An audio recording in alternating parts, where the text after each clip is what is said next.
वक्त मैं हूं साहिवाल गौवंश प्रजनन फार्म पर। इस फार्म की जो पूरा एरिया है वो करीब 5,500 से 6,000 बीघा में ये फार्म है और यहाँ पर साहिवाल और सांचौरी गायों पर काम होता है। तो इस पहले वीडियो में मैं आपको दिखाऊंगा कैसे यहाँ पर साहिवाल गायों पर काम हो रहा है। तो चलते हैं और आगे जाकर यहाँ पर हर एक सेक्शन पर बात करते हैं, क्या खूबी है यहाँ की गायों की, कैसे इन्हें रखा जाता है, क्या इन्हें खिलाया जाता है और यहाँ का मिल्किंग रिकॉर्ड क्या है। तो चलिए।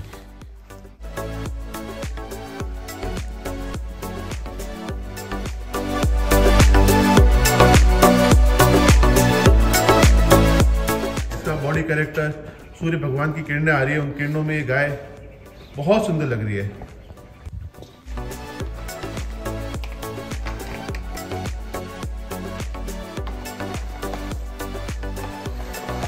सूर्य प्रकाश जी, जरा बताएंगे कि ये क्या किस उम्र के लग रहे हैं आपको बछड़ियां और क्या इनकी खूबी है साहिवाल गायों की?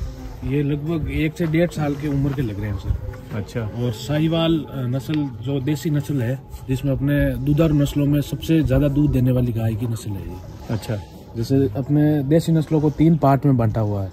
एक मिल्किंग वाली गाय, एक दोहरी जो मिल्किंग भी कर सकती है और भारवाई भी होती है, और एक भारवाई। तो इसमें दुधारू में ये साहिवाल, गिर, थारपारकर और राठी, ये 4 मुख्य नस्लें हैं। इसमें सबसे ज्यादा दूध देने वाली साहिवाल है देसी में। अच्छा, तो ये आपको इनकी मतलब जो कैरेक्टर है, कैरेक्टरिस्टिक पर बात करें तो ये इस पर कुछ जानकारी दे सकते हैं क्या? जी सर, इसके कुछ उपनाम है, जैसे इसे मोंटेगोमरी, लंबी बार और लोला नस्ल भी कहते हैं। तो इसकी लोला इसलिए कहते हैं जैसे इसकी चमड़ी है वो ढीली होती है, जैसे लूज होती है। हम राठी के मुकाबले देखें तो ये थोड़ा सा लूज होती है। और क्या खूबियां हैं इन गायों की? ये थोड़ा उनका कदकाठी कैसी होती है? कदकाठी में ऊंची होती है? कदकाठी ऊंची होती है, मध्यम से थोड़ी ऊंची होगी। और वजन पर की बात कहते हैं? वजन भी इनका भारी होता है और लटका हुआ शरीर, और इसका सबसे ज्यादा लंबा गलकंबल इसी गाय का होता है। अच्छा, हाँ, हम देख सकते हैं। अभी देखिए ये बछड़ियां तैयार हुई हैं, 1-1.5 साल के आसपास की होंगी और इनका भी गलकंबल पूरा यहाँ से गले से यहाँ से शुरू हो रहा है और नीचे तक बिल्कुल जा रहा है। तो ये अभी डेवलप ये गाय बनने की ओर बढ़ रही है और 1 साल के अंदर ये गाभिन होंगी और फिर ये भी अच्छी नस्ल को तैयार करेंगी। तो अब आगे बढ़ते हैं और आगे कई और मिल्किंग में भी कई गायें हैं और कई यहाँ की गायों का बहुत अच्छा रिकॉर्ड है मिल्किंग में, तो वहाँ वो भी आपको दिखाते हैं और आगे बढ़ते हैं। तो ये जो हिस्सा आप देख रहे हैं, ये जो बाड़ा देख रहे हैं, ये मिल्किंग वाली गायों का बाड़ा है और यहाँ पर जो साहिवाल गायें हैं उनका रिकॉर्ड करीब 28 लीटर तक गया है। अब आप सोचिए, ये भी देसी गौवंश की ताकत है, हमारी साहिवाल गायों की ताकत है। और इस क्षेत्र में कैसे साहिवाल गायें रिकॉर्ड पर रिकॉर्ड बनाई जा रही हैं वो दिखाता है यहाँ पर। अब आप देखेंगे यहाँ की गायों की आप सेहत देखिए, यहाँ की गायों की आप अडर क्वालिटी देखिए, कव देखिए, ऊपर से पीठ के हिस्से का देखिए। और आपको ये देखिए, ये गौ माता देखिए, दोनों के कैरेक्टर थोड़ा थोड़ा डिफरेंट है, लेकिन और सुंदरता देखिए कितनी खूबसूरत लग रही है। तो सूर्य प्रकाश जी, रिकॉर्ड करीब 28 लीटर तक यहाँ का गया है। तो अब आप ये देखिए, एकदम संपूर्ण गाय लग रही है आपको। बिल्कुल। तो इस पर थोड़ा सा बताएंगे इसके कैरेक्टर, कान, आंखें, पूंछ। तो इसकी पूंछ और थारपारकर की पूंछ, इन सब के बारे में क्या? थोड़ी लंबी होती है, घुटनों से नीचे टकने तक जाती हुई, और नाप भी थोड़ी छोटी होती है, थारपारकर के बराबरी होती है, लगभग 4 से 5 इंच की। जैसे इसकी थोड़ी सी ये लंबी दिख रही है। और ये गलकंबर बहुत ज्यादा लंबा होता है। तो आप देखिए, अब इस गाय में तो पूरा गलकंबल पूरा डेवलप, क्योंकि ये गाय है और पूरा गलकंबल डेवलप है और पूरा एकदम लटका हुआ है, ऐसा नहीं कि टाइट है, पूरा लटका हुआ है। ढीली ढाली सी गाय होती है, एकदम लटकी हुई सी। हाँ।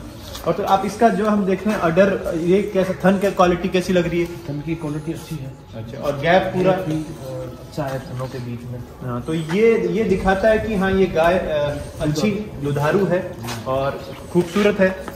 और ऐसी और भी बहुत सारी गायें आपको यहाँ पर इस फार्म में नजर आएंगी।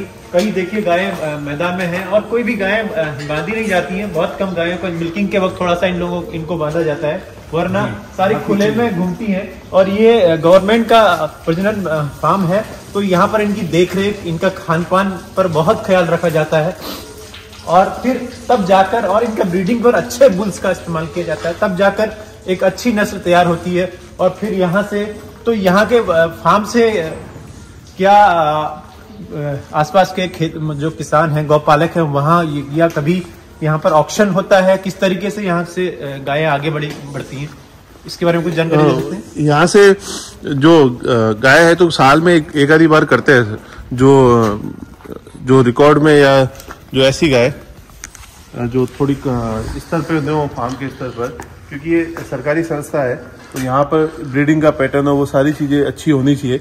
इसलिए जो गाय ब्रीड कैरेक्टर में थोड़ी सी कम होती है या दूध में थोड़ा कम होता है तो वो गाय यहाँ से बाहर भेजी जाती है। अच्छा, तो आप देख सकते हैं पूरा खुले में जो चढ़ने का या रहने का सिस्टम है वो है। बाकी थोड़ी देर बाद ये गाय सब चढ़ने चली जाती है बाहर की तरफ। बहुत बड़ा क्षेत्र है चढ़ने के लिए यहाँ पे। और जो ये जो शेड भी बनाया गया है तो बिल्कुल स्टैंडर्ड के हिसाब से बनाया गया है। तो चराने के लिए, चारे के लिए भी गाड़ी से भी यहाँ आ जाती है, सारा दोनों यहाँ डाल देती है। तो आप देखेंगे तो इस केंद्र में दोनों तरफ, इधर साहिवाल है, इधर ये कांकरेज कहते हैं इसको, वैसे हमारे सांचौर की सांचौरी नस्ल है। तो इसको भी रजिस्टर करने के लिए कोशिश कर रहे हैं, क्योंकि तो कांकरेज और थारपार को दोनों के मिक्स कैरेक्टर की गाय है ये थोड़ी सी।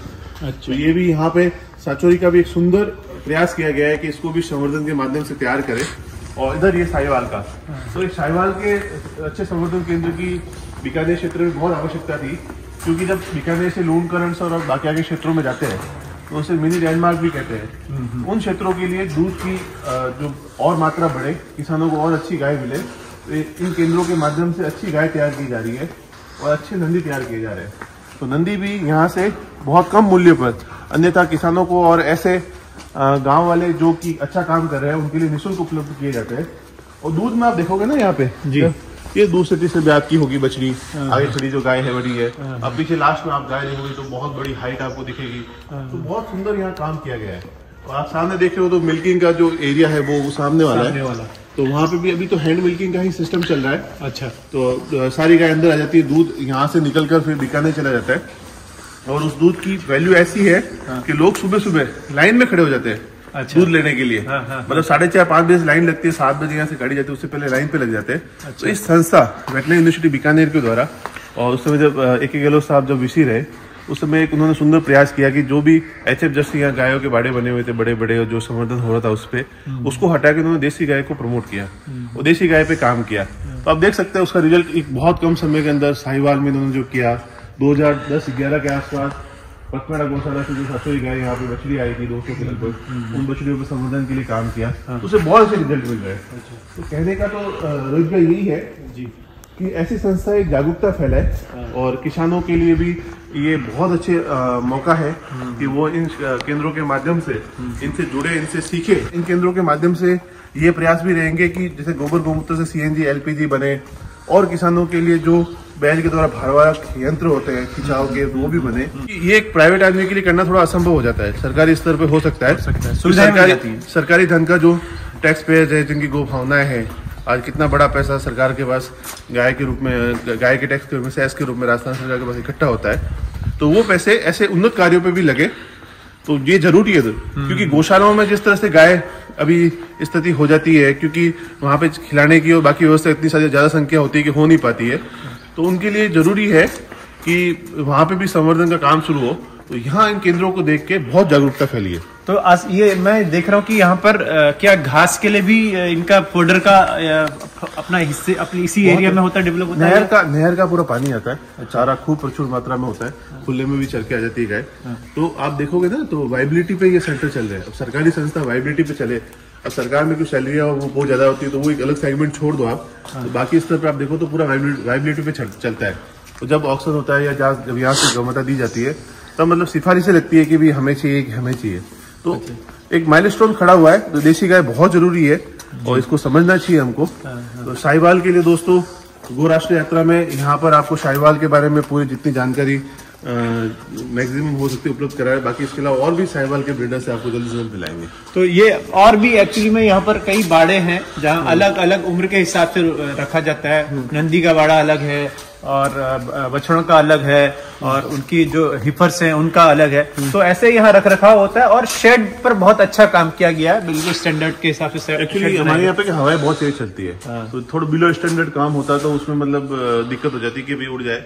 आप देख सकते हो सारे बड़े अलग अलग बने हुए हैं, और हाइट का बड़ा अच्छा ख्याल रखा है, हाइट बिल्कुल स्टैंडर्ड। गर्मी कितनी रहती है यहाँ पे, हाइट का और चीजें ध्यान नहीं रखे तो गर्मी में वो मतलब परेशान हो जाती है। तो बहुत अच्छा वेटनरी यूनिवर्सिटी बीकानेर का साधुवाद है, धन्यवाद है। और जो डॉक्टर वीरेंद्र जी है जो यहाँ संभालते हैं, और उन्होंने बहुत अच्छा काम किया है। तो ऐसे लोगों के कारण ही आज देशी गौ वंश फिर से एक बहुत बड़े मुकाम पे पहुंचेगा और भारत पुनः विश्व गुरु बनेगा। तो गौराष्ट्र यात्रा में कुडम देसर के इस फार्म से अभी इतनी जानकारी, और आगे बढ़ेंगे, कुछ और जानकारियां देंगे, कुछ और हिस्सों में से सातचौरी पर, गिर पर, कांकरेज पर, इन सब पर बात करेंगे। कहाँ कौन अच्छा काम कर रहा है, लोकल स्तर पर कौन अच्छा काम कर रहा है, सरकारी स्तर पर कौन अच्छा काम कर रहा है, हर प्रकार की आपको जानकारियां पहुंचाएंगे। अभी के लिए बस इतना ही, भारत भाई।